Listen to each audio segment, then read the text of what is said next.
Hey guys, so I just finished making the last video, which I'll put right here, right now. Click on the link there if you want to go watch that video.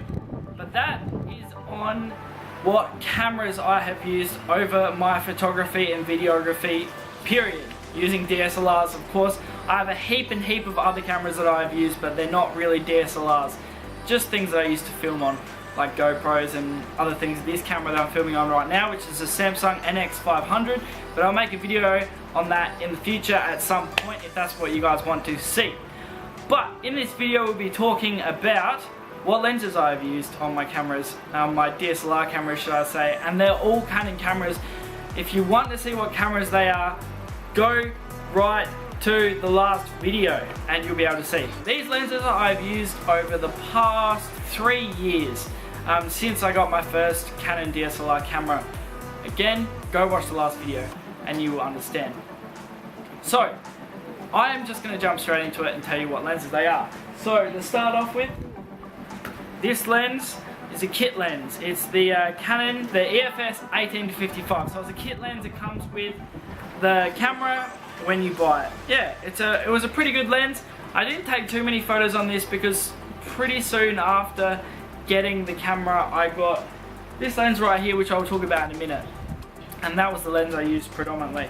But I did take a few photos on this. It's a very sharp lens. I know a photographer, an Instagrammer who uses this lens a lot, Renee. She's a really good photographer. She uses a Canon 1200D, I think.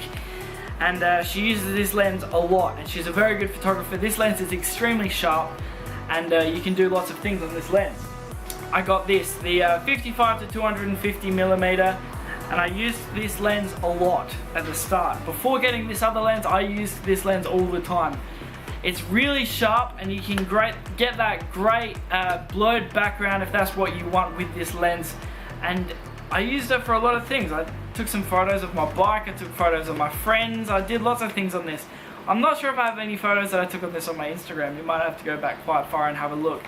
But this lens I used before Canada and America, when I wasn't too much into photography, but I did use this a lot.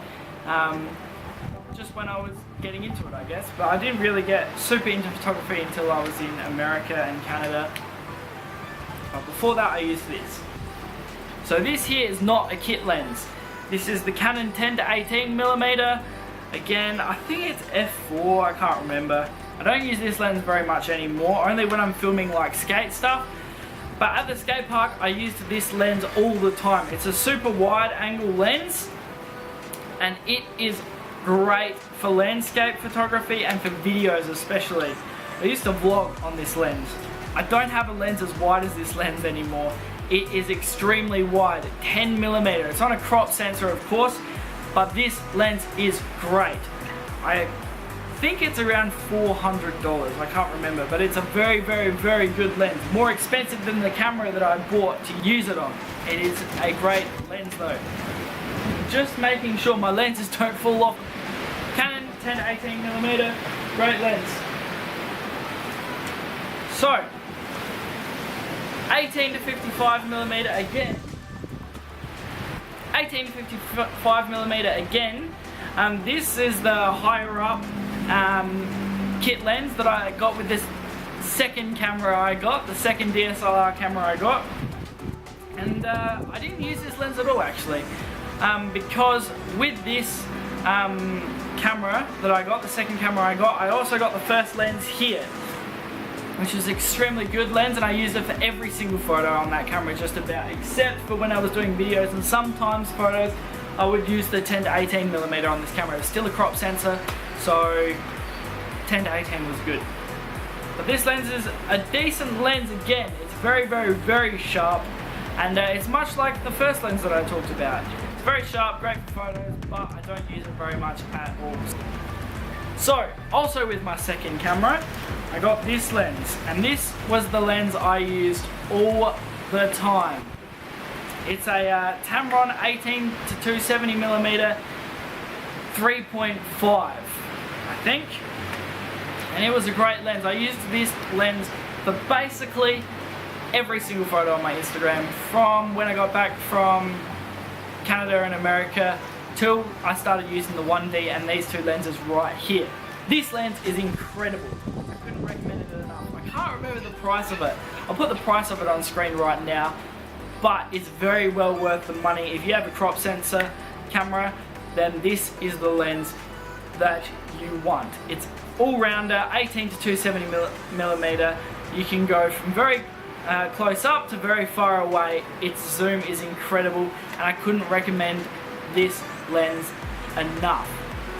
Extremely good lens, and you should go cop one if you've got a crop sensor and you're wondering what lens to get. So this brings me up to my full frame lenses.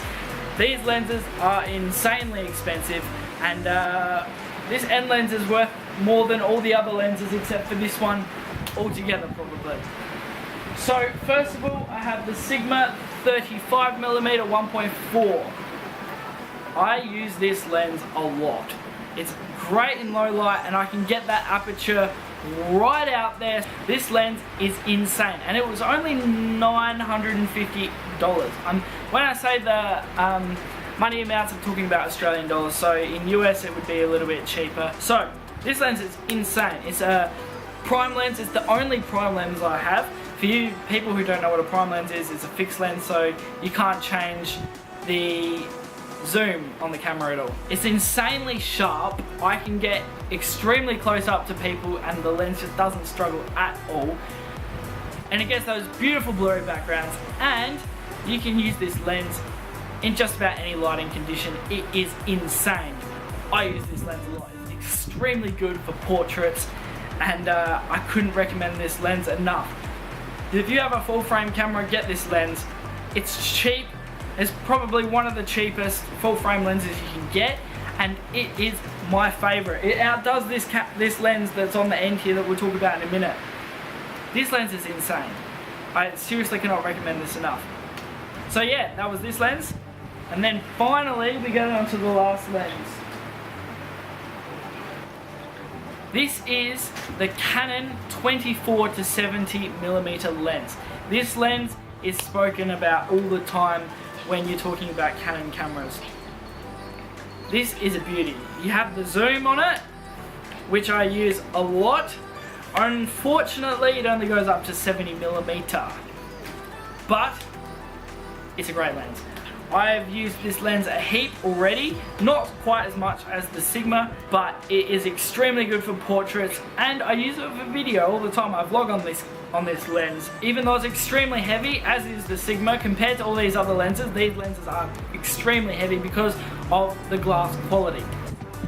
But I cannot recommend this lens enough. The only bad thing is the aperture on this is the lowest it will go to is 2.8. But that is still extremely low. This is a crazy lens. I use it a heap. It's just not as good as the Sigma in my opinion for what I do with portraits, but I still use it all the time. I can't vlog on the 35mm because it's just a little bit too zoomed in. So I use the 24 to 70mm offered by Canon. This lens is about 2,000 Australian dollars. So it's so expensive. If you're just starting off with a full frame camera and you need a zoom lens, you can get this lens if it's in your budget. I personally, if I had to get one of these lenses or that lens, I would get the 35mm. Even though it's fixed, it's great in low light. It's just an incredible all-round lens that I can use all the time. This gives you the zoom though, which is something that you quite often. We have a helicopter going over top. Okay, you should be able to hear me now, hopefully. So, that was the last lens I have. There is one more lens that I would love to get. I am looking at getting, well, I'm doing a wedding in a few months' time, and I am going to be hiring this lens and testing it out. It is the Canon 70 to 200mm lens. I really want this lens because of the zoom, and it will be a great all-round camera. You can't use it when you're up close with people, but for weddings and things, it will be the perfect lens to have. It is huge though. You can go check out reviews of that elsewhere if that's what you want to do. But I will be doing a review in the future because it will be the next lens that I get for sure. This is the lens I really want. I've been looking into it a lot recently. I didn't think about it too much when I was getting the 1DX Mark II, but going from having a Tamron 18 to 270mm on my crop sensor lens and being able to zoom in that far is just something that I've got used to, and it's something that I miss with the 1DX Mark II. So when I want to zoom in, I have to go back to the 60D, which isn't as great a camera as the 1DX Mark II. So that'll be it for this video, guys. Let me know down below what you want to see more of in the future, and if you enjoyed this video, because I can make more videos like this. I'm thinking of making a what's in my camera bag video, if that's something that you want to see. And yeah, unfortunately I don't own these two lenses anymore, along with the first camera that's in my last video. So I borrowed that from a friend of mine who bought the camera off of me when I got back from Canada, and I linked his Instagram in the last video, and I'll link his Instagram right here now, and you can go check him out. He doesn't do too many photos and stuff, but he's a crazy adventure guy and he is sick. I'm shooting his wedding in a few months time. So he owns these two lenses now, and he has let me borrow them to make this video. So thank you very much for watching, guys. Please leave a like and comment if you enjoyed the video, and I will see you guys in the next one. Peace. Oh, I know I once broke your heart, but I